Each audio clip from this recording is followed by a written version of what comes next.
न संघर्ष न तकलीफ तो क्या खाक मजा है जीने में, बड़े बड़े तूफान थम जाते हैं जब आग लगी हो सीने में। नमस्कार दोस्तों, स्वागत है आप सभी का निमी टेक्निकल क्लासेस में। मैं आपके लिए लेकर आ चुका हूं इलेक्ट्रीशियन थ्योरी का एक शानदार सा सेशन और आज का हमारा ये क्लास होने वाला है चुंबक यानी कि मैग्नेटिज्म के बारे में। देखिए, आपका एग्जाम चाहे पीजीसीएल को हो और इसके साथ में देखिए अब एक नई वैकेंसी भी निकल के आ रही है रेलवे की तरफ से, है ना, 5696 पदों पर, वो भी लोको पायलट के लिए। तो देखिए ये क्लास आपके लिए हर जगह काम आने वाला है, चाहे आप आईटीआई इलेक्ट्रीशियन से रिलेटेड किसी भी कंपटीशन एग्जाम को फाइट करना चाहते हैं या किसी भी कंपटीशन एग्जाम में फतेह हासिल करना चाहते हैं, सभी एग्जाम के लिए ये कॉमन क्लास होने वाला है। तो इस क्लास को बिल्कुल आप गौर से और पूरे एनर्जी के साथ देखेगा, है ना। अपने सेशन को आगे बढ़ाते हैं। आज का हमारा मोटिवेशन है कि न थकान होनी चाहिए न हार होनी चाहिए, जीत के लिए निकले हैं तो बस जीत ही होनी चाहिए। इतनी शिद्दत से परिश्रम करो कि हार को भी शर्म आ जानी चाहिए, है ना। तो इतने लगन के साथ मेहनत करो मेरे भाई और इतने ईमानदारी के साथ मेहनत कीजिए कि आपको अपनी तैयारी में रत्ती भर शक नहीं होना चाहिए। पूरे कॉन्फिडेंस के साथ आप तैयारी कीजिएगा, है ना। देखिए इस सिलसिले को हम आगे बढ़ाते हैं और जितने भी आज का हमारा ये इस सेशन में क्वेश्चन है, मैं एक झलक आपको इस सेशन का क्वेश्चन दिखाना चाहूंगा। इसमें बहुत सारे क्वेश्चन, बिल्कुल टॉप लेवल के क्वेश्चनों का सॉल्यूशन देने वाला हूं। बस कुछ ही मिनट दीजिए आज के टाइम का, अपने इस आज के टाइम का बस कुछ ही मिनट मुझे दीजिए। उतने समय में मैं सारे क्वेश्चन का सॉल्यूशन आपके नोटबुक तक पहुंचा दूंगा और सारे सॉल्यूशन का ई नोट्स पैनल का पीडीएफ आपको निमी टेक्निकल क्लासेस के जो ऑफिशियल टेलीग्राम चैनल है यहां से आपको मिलने वाला है ना। इसलिए इसको ज्वाइन जरूर कीजिएगा। डिस्क्रिप्शन में लिंक है, मैं कमेंट बॉक्स में भी लिंक को पिन जरूर करूंगा ताकि आपको ज्वाइन करने में ना किसी भी तरह की जो दिक्कतें हैं वो ना आए, ठीक है। तो ईमानदारी के साथ बताइएगा, है ना, कि आप क्या रेडी हो चुके हैं। अगर रेडी है तो उठाइए कलम दोस्तों और शुरुआत करते हैं कलम से क्रांति करने की।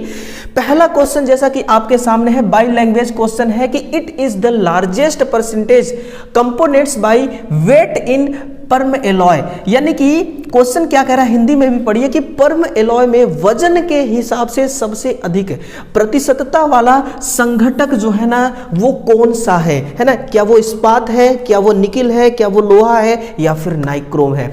तो सुनते जाइएगा, इसका जो आंसर है वो ऑप्शन नंबर बी होने वाला है, निकल, है ना।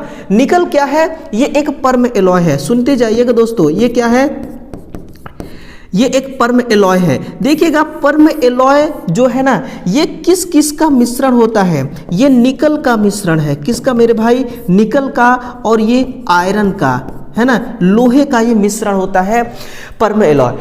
अगर मैं पूछूं आपसे कि भाई परम एलॉय के अंदर एक कौन सी सबसे खास गुण होती है, तो आप लिखेगा इसके अंदर एक ही सबसे खास गुण होती है कि ये किसी भी पदार्थ में, किसी भी पदार्थ को ये मैग्नेटाइज प्लस ये डीमैग्नेटाइज, है ना, मैग्नेटाइज और प्लस डीमैग्नेटाइज बड़े ही आसानी से कर देता है।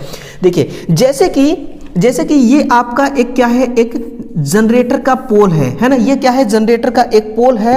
इस पोल में हम इस प्रकार से लपेट देते हैं। देखिएगा इस प्रकार से हमने क्या लपेट दिया, कॉइल लपेट दिया। इसमें हमने दे दिया यहां से सप्लाई, है ना। समझते जाइएगा मेरी बात को, यहां से हमने क्या दे दिया, सप्लाई दे दिया। अब सप्लाई जैसे ही हम देंगे इस पोल के अंदर क्या होगा, चुंबक का एक गुण विद्यमान हो जाएगा, है ना। तो जैसे ही सप्लाई हटा लेते हैं तो चुंबक का गुण नष्ट हो जाना चाहिए, है ना। तो यही कह रहा है कि परम एलॉय के अंदर ऐसा गुण होता है जो इस पोल को मैग्नेटाइजिंग भी आसानी से कर देता है और डीमैग्नेटाइजिंग भी आसानी से कर देता है ना। यही इसकी क्या है, सबसे खास बात है। इसलिए इसका यूज कहां पर करते हैं, तो लिखेगा जनित्र में। कहां पर इसका प्रयोग करते हैं, तो इसका प्रयोग दोस्तों जनित्र में और मोटर में पोल बनाने के लिए किया जाता है। कहां पर, जनित्र और मोटर में इसका पोल बनाने के लिए प्रयोग करते हैं, ठीक है। इस्पात का प्रयोग कहां पर करते हैं, तो छापिएगा, इस्पात का प्रयोग किया जाता है स्थायी चुंबक बनाने के लिए। कहां पर प्यारे दोस्तों, स्थायी चुंबक जब भी आपको बनाना है तो इसी का उपयोग कीजिएगा, ठीक। लोहे का प्रयोग किया जाता है, देखिए बॉडी बनाने के लिए, ठीक है ना, किसका, लोहे का। नाइक्रोम का प्रयोग किया जाता है कॉयल बनाने के लिए, किसका, हीटर का कॉयल आपको बनाना है तो आप नाइक्रोम भाई साहब का यूज करेंगे, है ना।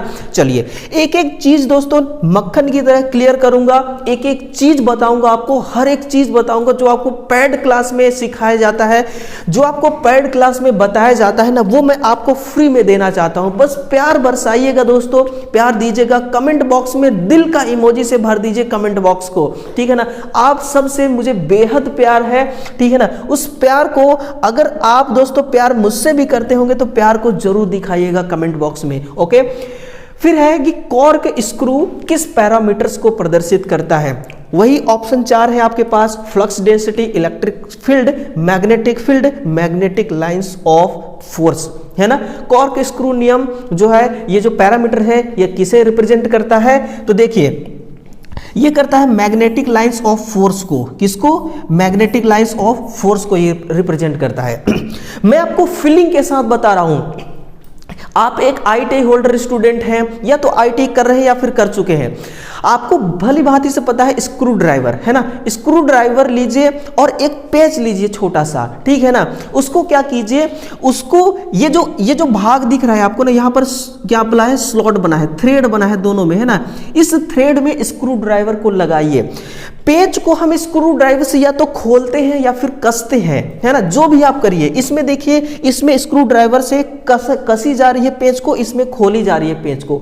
तो जिस डायरेक्शन में आप स्क्रू ड्राइवर को घुमाएंगे और जिस डायरेक्शन में आपकी पेच घूमेगी, वो डायरेक्शन जो है वो मैग्नेटिक फील्ड की डायरेक्शन होगी। और जिस डायरेक्शन में घूमते हुए ये आगे बढ़ रही है, ये किस डायरेक्शन में आगे बढ़ रही है, इस डायरेक्शन में, तो ये डायरेक्शन ऑफ करंट, यानी कि ये धारा की दिशा होगी। किसकी दिशा मेरे भाई, ये धारा की दिशा होगी, है ना। इसी प्रकार से इसमें डायरेक्शन, धारा की दिशा किधर है, ऊपर है, और क्योंकि इसको हम खोल रहे हैं तो एक खुलता हुआ किधर जा रही है, ये वापस अंदर पहले घुसी थी, अब ये बाहर आ रही है, तो इसकी करंट की डायरेक्शन इसमें कैसा हो गया, ऊपर हो गया। तो कॉर्क स्क्रू नियम इसी पैरामीटर्स को क्या करता है, रिप्रेजेंट करता है ना। अब देखिए जो कॉर्क स्क्रू नियम है, ना ये फ्लक्स डेंसिटी को, ना इलेक्ट्रिक फील्ड को, ना मैग्नेटिक फील्ड को, ये इनमें से किसी को नहीं, ओनली इसका करेक्ट आंसर क्या हो जाएगा, option number D is correct answer, इसका सही उत्तर होगा, ठीक है ना।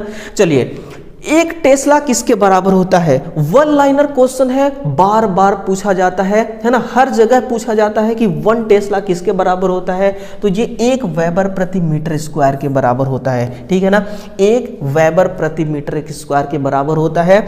अब यहां पर देखिए 1 वेबर प्रति mm स्क्वायर है, तो ये आपको कंफ्यूजन करने के लिए दिया गया है यहाँ पर ऑप्शन, ठीक है ना, आपके ध्यान को भटकाने के लिए ऑप्शन दिया गया।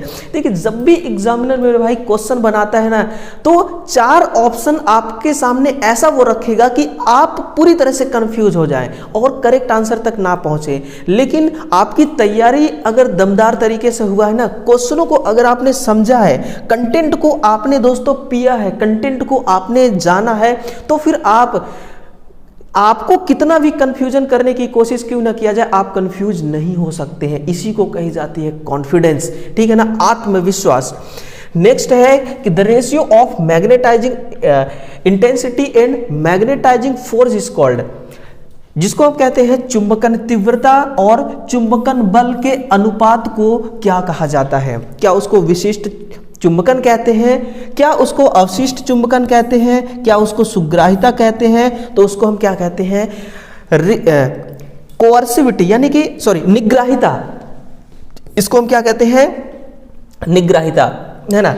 अब निग्राहिता का मतलब क्या होता है, निग्राहिता का मतलब होता है कि जैसे कि मोटर का आपका ये पोल है, अब मैं मोटर के पोल का एग्जांपल क्यों दे रहा हूं उसको भी समझिएगा थोड़ा, इसलिए दे रहा हूं क्योंकि चुंबक जो है ना, ये डायरेक्ट किससे रिलेशन रखता है, ये डायरेक्ट रिलेशन रखता है दोस्तों मोटर से। यानी कि मोटर में चुंबक का बहुत अहम भूमिका होता है, इतना आप जान लीजिएगा, ठीक है ना। ये एक पोल है मोटर का, इसमें हमने कॉइल लपेट दिया, हमने क्या दे दिया यहाँ पर, सप्लाई, है ना, फेज और न्यूट्रल दे दिया यहाँ पर। समझिएगा, हमने किस उद्देश्य से इसमें सप्लाई दिया है, ताकि इसमें पोल जनरेट हो, है ना। इसमें क्या जनरेट हो, पोल। पोल जनरेट का मतलब क्या होता है कि चुंबक का गुण इसके अंदर आए, ठीक है ना, चुंबक का गुण इसके अंदर क्या हो, आए। तो निग्राहिता का मतलब क्या होता है कि हम किसी मैग्नेटिक मटेरियल को जब हम चुंबक बनाएं तो ये आसानी से चुंबकित हो सके।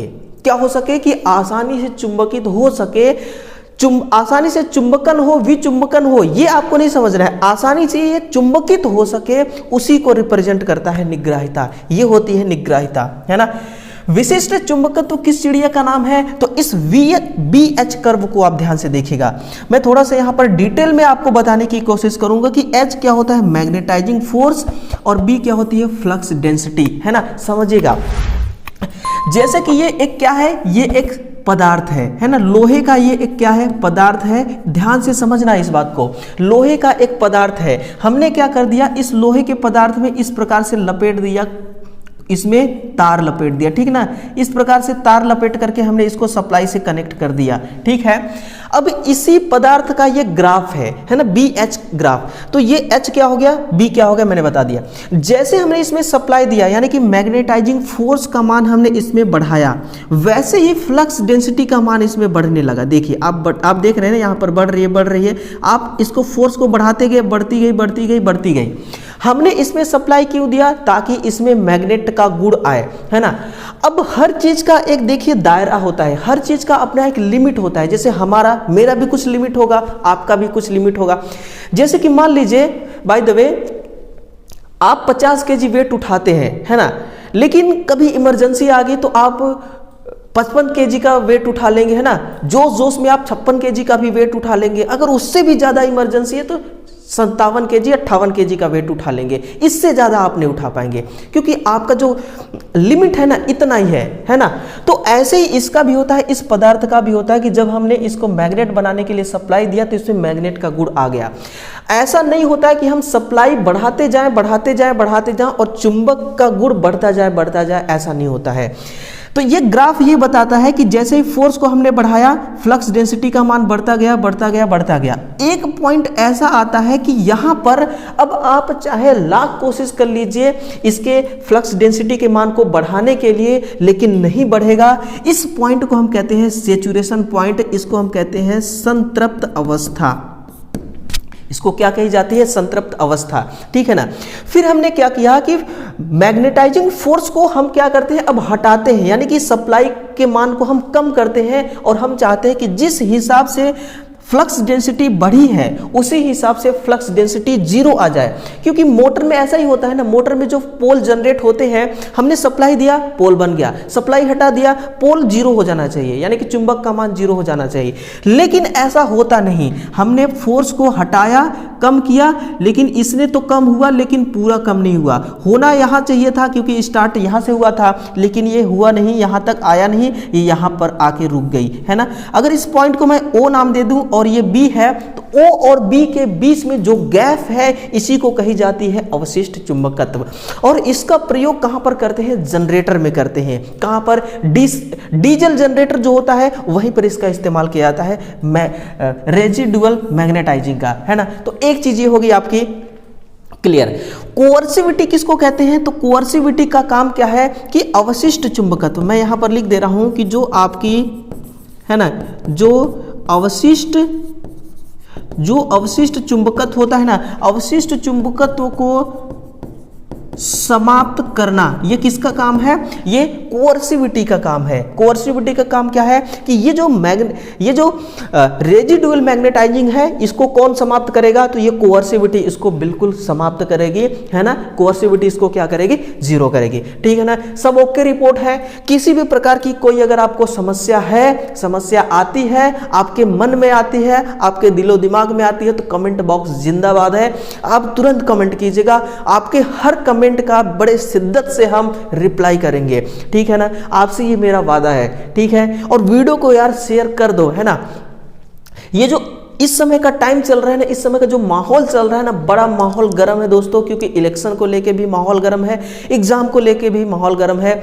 2024 स्टार्टिंग में ही देखिए इतने भर भर के वैकेंसी आ रहे हैं, हर फील्ड से वैकेंसी आ रही है, हर जगह से वैकेंसी आ रही है, और रेलवे की वैकेंसी तो वैसे भी आ गई है ना। चलिए नेक्स्ट है वह तत्व जिसकी पारगम्यता इसके मुक्त स्थान की तुलना में कम होती है वह क्या कहलाती है, उसको हम देखिए दोस्तों डायमैग्नेट कहते हैं। अगर आप कहेंगे कि डायमैग्नेट का एग्जाम्पल बताइए सर, तो इसका एग्जाम्पल होता है हवा, इसका एग्जाम्पल होता है पानी, है ना, इसका एग्जाम्पल होता है कागज, और इसका एग्जाम्पल है बिस्मिथ, है ना, बिस्मिथ, और इसका एग्जाम्पल है देखिए एंटीमनी, एंटीमनी, है ना।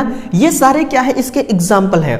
अब डायमैग्नेट क्या है, डायमैग्नेट का मतलब क्या होता है, डायमैग्नेट का मतलब होता है कि जैसे कि एक चुंबकीय क्षेत्र है ना, चुंबकीय लाइंस यहाँ पर क्या है, यहाँ पर गति कर रही है, इसी चुंबकीय लाइंस के बीचों बीच क्या करना है, आपको एक चुंबकीय पदार्थ रख देना है। ये चुंबकीय पदार्थ है, ये क्या है, एक पदार्थ है ना। तो जनरली होता क्या है कि अगर किसी मैग्नेटिक फील्ड में किसी मटेरियल को आप रख देंगे तो इस मटेरियल में भी इस मैग्नेटिक फील्ड का गुण आ जाएगा, यानी कि ये भी चुंबक बन जाएगा। लेकिन डायमैग्नेट में ऐसा गुण होता है कि इसको मैग्नेटिक फील्ड के अंदर रखोगे आप, फिर भी इस पदार्थ में मैग्नेट का गुण बहुत कम आएगा। बहुत कम का मतलब क्या है, इसका एक सटीक बात बताइए हमें, तो इकाई से कम। क्या है इकाई से कम, ये चुंबकशीलता है, ये क्या है, ये मेरे भाई चुंबकशीलता। क्वेश्चन पूछता है एग्जाम में कि चुंबकशीलता का मान इकाई से कम होता है किस में, आप लिखेगा डायमैग्नेट में। किस में, डायमैग्नेट में होता है। एग्जाम्पल आपके सामने है ना, हवा, जल, कागज, बिस्मिथ, एंटीमनी। अगर एंटीमनी को आप यहाँ पर रखेंगे तो यहाँ पर ये चुंबकीय तो बहुत कम होगा, ना के बराबर होगा, है ना। क्या होगा, ना के बराबर होगा। तो आंसर क्या हो गया, option number A correct answer. Okay, चलिए ओके रिपोर्ट है। नेक्स्ट देखिएगा, एम्पियर का नियम किसमें प्रयुक्त होता है, what is ampere law use in, है ना। टोरॉइड कॉइल, हाँ बिल्कुल होती है, टोरॉइड कॉइल में होती है। संवाहक तार यानी कि कंडक्टिंग जो मटेरियल है या फिर कंडक्टिंग जो वायर है उसमें भी होता है। कंडक्टिंग वायर का मतलब क्या है, देखिए ओवरहेड लाइंस, क्या है, ओवरहेड लाइंस, है ना, ओवरहेड लाइंस। और लंबी परिनालिका में भी होता है, हाँ बिल्कुल होता है, यानी कि उपरोक्त सभी। देखिए ये एक क्या है, चालक तार है ना, ओवरहेड लाइन की ये क्या है, चालक तार है। हमने इसमें सप्लाई दिया, इसमें धारा बहने लगी, धारा बहने लगी, और धारा बहेगी तो इसमें मैग्नेटिक फील्ड भी जनरेट होगी, बिल्कुल होगी, है ना। ये क्या है, मैग्नेटिक फील्ड जनरेट हो गया। अब मैग्नेटिक फील्ड यानी मैग्नेटिक फ्लक्स वही है ना। मैग्नेटिक फ्लक्स तो हमारी आंखों से दिखेगा नहीं कि हम उसको देख सकते हैं, दिखेगा है नहीं, है ना। हम क्या करते हैं कि हम इसके डायरेक्शन का पता लगाते हैं, ये इस डायरेक्शन में चल रही है या इस डायरेक्शन में चल रही है, इसका डायरेक्शन क्या है, तो ये एम्पियर के नियम के द्वारा पता चलेगा। किसके द्वारा, एम्पियर के नियम द्वारा इसको हम क्या कर सकते हैं, इसका हम पता लगा सकते हैं। यही एम्पियर का नियम कहाँ प्रयुक्त होता है, इन सभी जगहों पर एम्पियर का नियम लागू होता है। आपने देखा होगा ना, जो टावर्स होते हैं बड़े बड़े, जो एनटीपीसी का टावर लगी है ना, जहाँ से पावर ट्रांसमिट की जा रही है ना, बहुत हाई वोल्टेज में ट्रांसमिट की जा रही है, वहाँ पर इस नियम का, इस रूल का उपयोग करते हैं। ओके, यदि किसी चालक को किसी मैग्नेटिक फील्ड में घुमाया जाए तो क्या होगा, बड़ा शानदार सा सवाल है, बहुत अच्छे तरीके से मैं समझाऊंगा इसको, है ना। सुनिएगा आप कि यदि किसी चालक को किसी मैग्नेटिक फील्ड में घुमाया जाए तो क्या होगा, वोल्टेज का उत्पादन होगा, ऊष्मा का उत्पादन होगा, या फिर इन सब का, इनमें से कुछ नहीं होगा। ये वोल्टेज का उत्पादन करेगा, किसका, ईएमएफ का उत्पादन करेगा। देखिए फैराडे भाई साहब ने क्या कहा था, याद कीजिएगा उनके स्टेटमेंट को, है ना।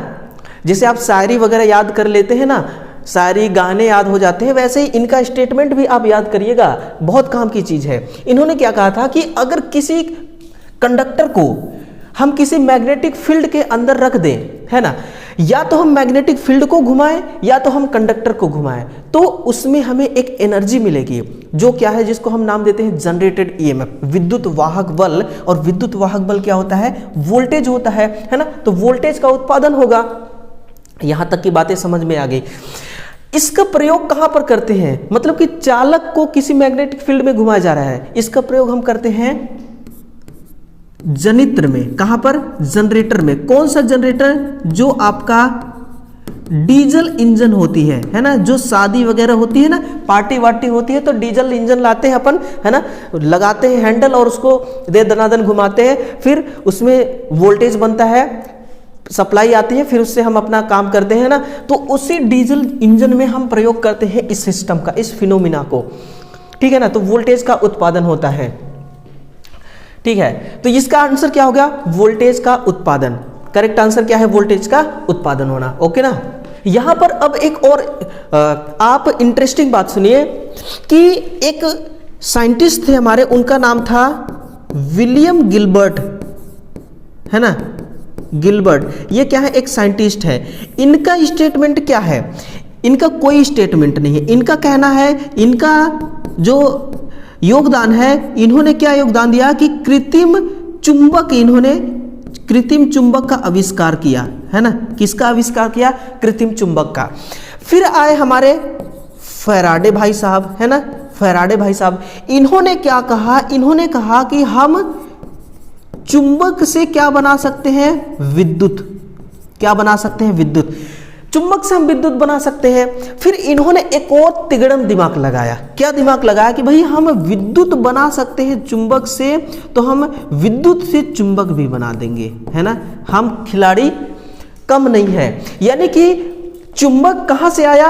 यहां से चुंबक आ गया, अब चुंबक से हमने विद्युत बना दिया, अब विद्युत से भी हम दोबारा चुंबक बनाएंगे। और ये ऐसा मतलब कि प्रक्रिया इन्होंने किया और ये सक्सेसफुल भी रहा। ये क्या रहा? सक्सेसफुल भी रहा। मैं एग्जांपल आपको देता हूं।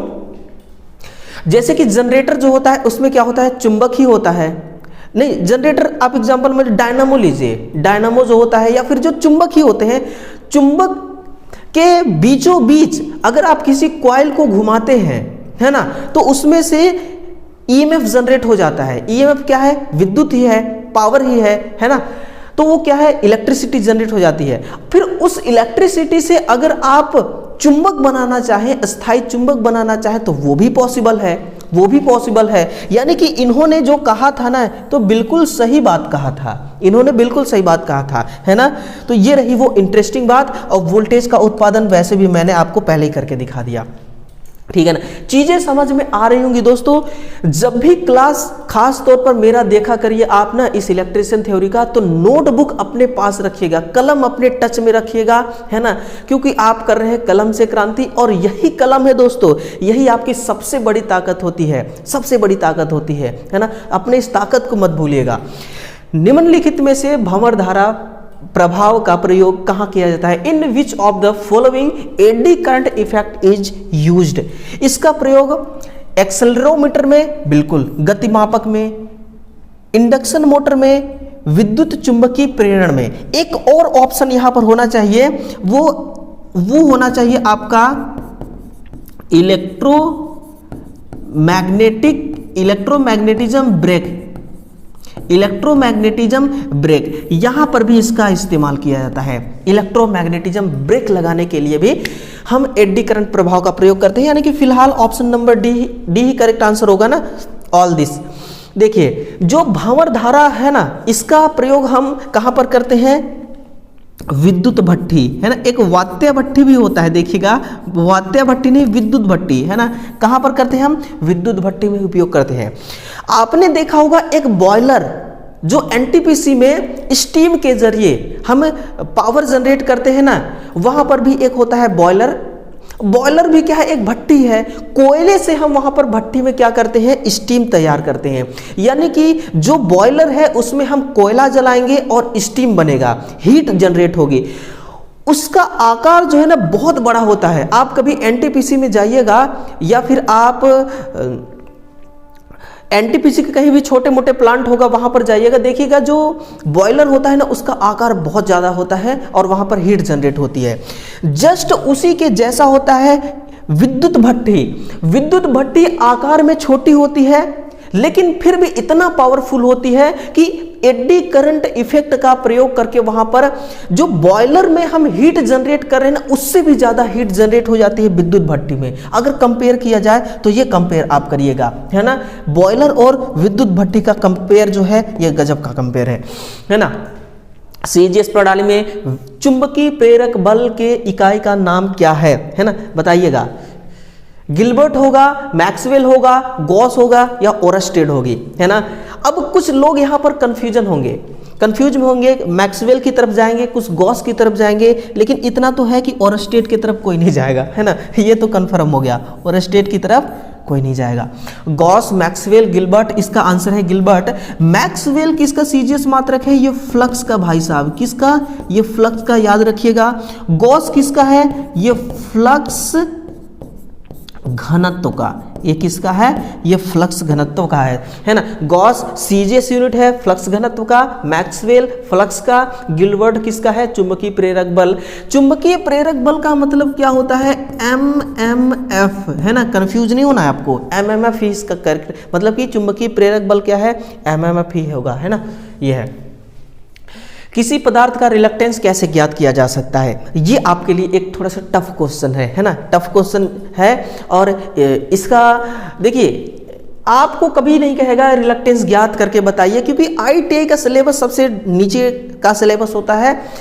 जब आप बीटेक करेंगे, जब आप डिप्लोमा में जाएंगे ना, तब इस सूत्र का, इस फॉर्मूला का आप पूरा डिटेल पढ़ेंगे, कैसे कैसे आपको फाइंड आउट करना है रिलक्टेंस का मान, है ना, वो चीज़ आपको वहाँ पर पढ़ना पड़ेगा। लेकिन यहाँ पर सिर्फ क्या पूछा जाता है आपसे कि भाई किसी मटेरियल है, उस मटेरियल में रिलक्टेंस हमें ज्ञात करना है, कैसे ज्ञात करेंगे। उसके लिए फॉर्मूला आपके पास ऑप्शन नंबर सी में दिया गया है कि S बराबर I बटा, मैं आपके लिए पूरा डिटेल्स लिख रहा हूँ। S क्या है, ये है रिलक्टेंस, है ना। L क्या है, L है length of conductor, length of conductor. Mu naught क्या है, म्यू नॉट है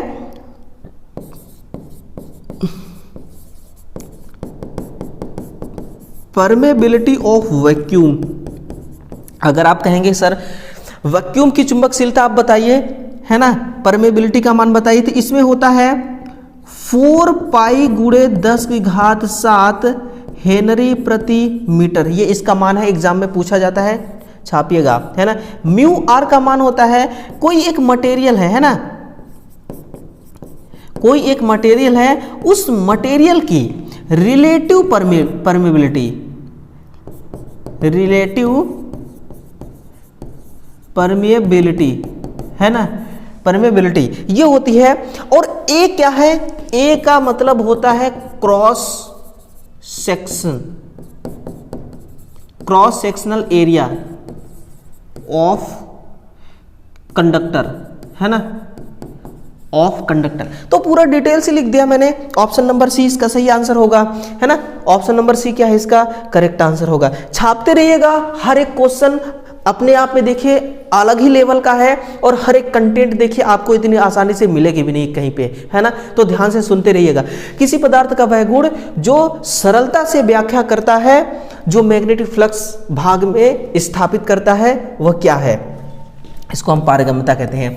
पारगम्यता क्या है, पारगम्यता का मतलब क्या होता है कि जैसे कि कोई एक चुंबकीय मटेरियल है ना, मैग्नेटाइजिंग मटेरियल है, उस मैग्नेटाइजिंग मटेरियल में हम मैग्नेटाइजिंग का गुण लाना चाहते हैं, यानी कि उसको चुंबकित करना चाहते हैं, तो उसको हम आसानी से चुंबकित कर लें, हमें चुंबकित करने में दिक्कत ना आए, वही कहलाती है क्या, पारगम्यता। दिक्कत आती है किसके वजह से, और जिसके वजह से आती है उसको हम कहते हैं प्रतिष्ठंभ, है ना। अगर किसी मटेरियल में प्रतिष्ठंभ, देखिएगा किसी मटेरियल में प्रतिष्ठंभ ज्यादा है, प्रतिष्ठंभ क्या है, इसको देखिए रिलक्टेंस, यही है प्रतिष्ठंभ, यही है रिलक्टेंस प्रतिष्ठंभ। और इसी प्रतिष्ठंभ को देखिए ज्ञात करने का फॉर्मूला यहां पर दिया गया था, है ना। देखिए आपस में क्वेश्चन कितने लिंक हैं, है ना, कितने लिंक है। तो वही कह रहा है कि प्रतिष्ठंभ किसको कहते हैं, उसी चिड़िया का नाम है जिसको मैंने दिखाया था, ठीक है ना। निम्नलिखित में से क्या एक वेक्टर राशि है, वेक्टर राशि का मतलब क्या होता है, सदिश राशि, है ना।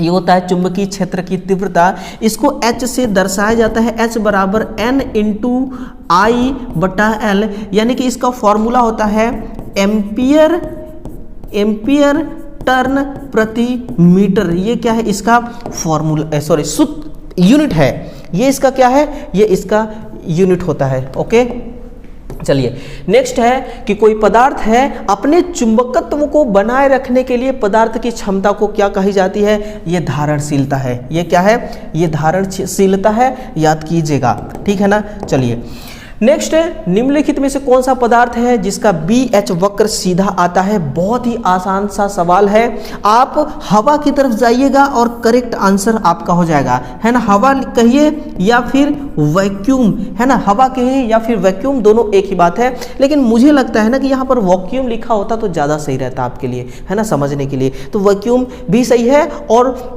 लेकिन क्वेश्चन जो पूछा गया है, क्वेश्चन वो एयर पे ही था, है ना, ये ध्यान रखिएगा। BH वक्र क्यों होता है, इसमें चुंबकशीलता का मान इकाई होता है। हवा का जो होता है, वैक्यूम का जो होता है, इसमें जो चुंबकशीलता का मान होता है ना, वो क्या होता है, वो इकाई होती है। बाकी सब की देखिए इकाई से बहुत ज़्यादा होती है, इकाई से बहुत ज़्यादा होती है। इसलिए इसमें BH वक्र का जो ग्राफ आता है वो बिल्कुल लीनियर आता है। और हम भी ऐसा चाहते हैं कि अवशिष्ट चुंबकत्व ना हो, है ना, हम भी यही चाहते हैं। इसीलिए तो देखिए मोटर में जो मोटर का आर्मेचर बनाते हैं, मोटर का जो पोल बनाते हैं, इसमें हम चाहते हैं कि इसमें BH वक्र का मान जो है बहुत पतला आए, बहुत नैरो आए, BH वक्र का ग्राफ बहुत पतला आए, ताकि अवशिष्ट चुंबकत्व ना रह जाए। जैसे ही हम मोटर को सप्लाई से डिस्कनेक्ट करें, वैसे ही हमारा जो मोटर के अंदर पोल बनी है, उस पोल में चुंबक का गुण ना रहे, हम भी यही चाहते हैं, है ना। तो यही बात है।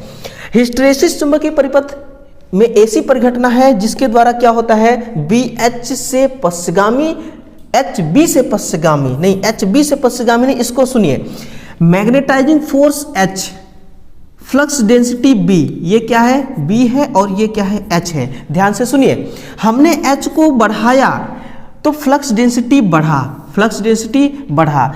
H को हमने घटाया, फ्लक्स डेंसिटी इसी हिसाब से घटना चाहिए, लेकिन इसने घटा नहीं, ये घट के कहाँ पर है, यहाँ पर है। अब इसके बीच का देखिए गैप क्या है, ये जो गैप है इसी को कहते हैं मैग्नेट, रेजिडुअल मैग्नेट, है ना। तो BH से पश्चगामी है, ये जो B है ना, ये H से पश्चगामी है, HB से पश्चगामी नहीं है, है ना। तो आंसर क्या हो जाएगा, option number A, option number A is correct answer. प्रतिचुंबकीय पदार्थों के लिए X का मान कितना होता है, ये होता है ऋणात्मक। ये कितना होगा, ये होगा निगेटिव, क्योंकि देखिए जो प्रतिचुंबकीय पदार्थ हैं, है ना, जो प्रतिचुंबकीय पदार्थ हैं, इसमें क्या होता है, हम मैग्नेटाइजिंग के गुण को कम करते हैं, इसलिए निगेटिव होता है। पदार्थ जो लोहकांत से किंचित विरोध करता है, उसे क्या कहते हैं, उसे हम प्रतिचुंबकीय पदार्थ कहते हैं। एग्जाम्पल मैंने आपके नोटबुक में लिखा दिया है कि भाई इसका एग्जाम्पल क्या क्या होता है ना। फिर है कि फैराडे के सिद्धांत के अनुसार विद्युत चुंबकीय इंडक्शन जो है, चुंबकीय क्षेत्र हर चार्ज कर से जुड़ा रहता है, गलत। चुंबकीय क्षेत्र वर्तमान घनत्व, है ना, फ्लक्स घनत्व की विविधता से उत्पन्न होती है, गलत। चार्ज संरक्षित है, गलत। विद्युत क्षेत्र समय के विभिन्न चुंबकीय प्रवाह द्वारा उत्पादित किया जा सकता है। हाँ, अब दोबारा मैं फैराडे के स्टेटमेंट को याद दिलाऊंगा। पहला स्टेटमेंट इन्होंने क्या कहा था कि अगर किसी चुंबकीय क्षेत्र में, नहीं, इन्होंने पहला कहा था कि कोई एक बंद कुंडली है, किसी बंद कुंडली के फ्लक्स, चुंबकीय फ्लक्स में परिवर्तन किया जाए तो ईएमएफ जनरेट होती है। जो ईएमएफ उत्पन्न हुआ है वो ईएमएफ चुंबकीय फ्लक्स के परिवर्तन के दर के समानुपाती होता है। इन्होंने दूसरा स्टेटमेंट में यही कहा था, है ना। तो यहां पर देखिए जो दूसरा स्टेटमेंट है ये ऑप्शन नंबर डी में लिखा हुआ है ना। नेक्स्ट, यह किसने खोजा कि धारा वहन करने वाले संवाहक को चुंबकीय क्षेत्र में रखे जाने पर वह गतिशील होगा। अभी मैंने आपको बताया माइकल फैराडे भाई साहब हैं, है ना। दुनिया में दो ही माइकल तो नाम ही कमाए, एक माइकल जैक्सन, एक माइकल फैराडे, है ना। यही दो लोग दुनिया में राज कर रहे हैं, है ना। इनका जो स्टेटमेंट था ये स्टेटमेंट गजब का था। लास्ट क्वेश्चन है कि किसी दिए गए बाह्य चुंबकीय क्षेत्र के साथ समायोजन में स्वयं को परिवर्तित करने की किसी डायपोल की क्षमता का मापक क्या है। सबसे पहले तो मैं आंसर दूंगा कि डायपोल स्पीड जो होगा इसका करेक्ट आंसर होगा। और डायपोल है क्या चीज, है ना, डायपोल है क्या चीज। हम बचपन में क्या करते थे कि चुंबक का 2 टुकड़ा लेते थे, है ना, चुंबक का 2 टुकड़ा लेकर के हम उसको क्या करते थे कि पास पास लाते थे। कभी चुंबक आपस में चिपक जाया करते थे तो कभी वही चुंबक आपस में चिपकने के बजाय वो दूर भागते थे। वही क्वेश्चन के रूप में आज आपके इस क्लास में आया हुआ है, मैं आपको समझा रहा हूं। देखिए ये क्या है, ये है भाई साहब चुंबक, ये क्या है, ये भी है चुंबक, है ना। यहाँ पर है एन पोल चुंबक का, यहाँ पर है एस पोल चुंबक का, ठीक है। यहाँ पर है एस पोल चुंबक का, यहाँ पर है एन पोल चुंबक का। अब बताइएगा, यहाँ पर एस पोल यानी कि इक्वल पोल होने के, इक्वल पोल है इसलिए यहाँ पर क्या होगा, यहाँ पर होगा आपका प्रतिकर्षण, है ना, समझिएगा। यहाँ पर क्या हो जाएगी, प्रतिकर्षण का क्रिया होगा, है ना। लेकिन अगर हम जबरदस्ती अगर इसको हम लाएंगे, है ना, जबरदस्ती लाएंगे तो फिर हो सकता है कि हम इसको पास पास में रख ले, लेकिन आपस में आकर्षण का गुण तो कभी आ नहीं सकता।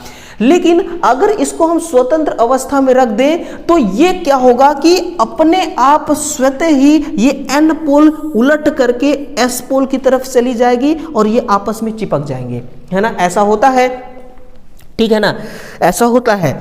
तो डायपोल का मतलब क्या होता है कि किसी दूसरे पोल के अनुसार स्वतः को ढाल लेना ही डायपोल कहलाता है। अब देखिए कोई दूसरे पोल के अनुसार, यानी कि ये देखिए ये क्या है, स्वयं है एस पोल, अब दूसरा क्या है एन पोल। ये एन पोल अपने आप इस पोल के पास चली जाएगी, अपने आप को ढाल लेगी ताकि इसके बीच में आकर्षण का गुण आ जाए, और वही फिनोमिना क्या कहलाती है मेरे भाई, वही कहलाती है आपकी डायपोल, वही क्या कहलाती है डायपोल। तो चलिए सारे क्वेश्चन का सॉल्यूशन एक ही झटके में आपके नोटबुक तक पहुंच चुकी है। अब मैं चाहता हूं कि इसका पीडीएफ भी आप तक पहुंच जाए ताकि आपको किसी भी प्रकार की कोई दिक्कत ना हो। तो तुरंत ज्वाइन कीजिएगा निमी टेक्निकल क्लासेस के ऑफिशियल टेलीग्राम चैनल को, है ना। और मैंने कल शाम को एक वीडियो डाला है कि नोटिफिकेशन रेलवे की तरफ से जो लोको पायलट के लिए है वो 5696 पद पर जारी हो चुका है, उसका शॉर्ट नोटिफिकेशन निकाला जा चुका है। और 20 तारीख से, है ना, 20 तारीख से फॉर्म अप्लाई होना है, 20 जनवरी से। तो देखिए 19 जनवरी यानी कि आज के दिन कभी भी फुल नोटिफिकेशन आ सकती है, और जब भी फुल नोटिफिकेशन आएगी मैं उसका पूरा वीडियो बनाकर आपको दूंगा, एक एक चीजों पर बात करेंगे हम उस पर, ठीक है ना। इसलिए अवेयर रहिएगा, है ना, नोटिफिकेशन जैसे ही जाएगा उसका आप उस वीडियो को जरूर देखिएगा। तो चलिए मिलते हैं कल सुबह, है ना, फिर से। और आप कल सुबह फिर से आइएगा 9 बजे इलेक्ट्रिशियन थ्योरी का, कल हमारा एक अलग सेशन होगा, ठीक है। चलिए ओके, बाय बाय।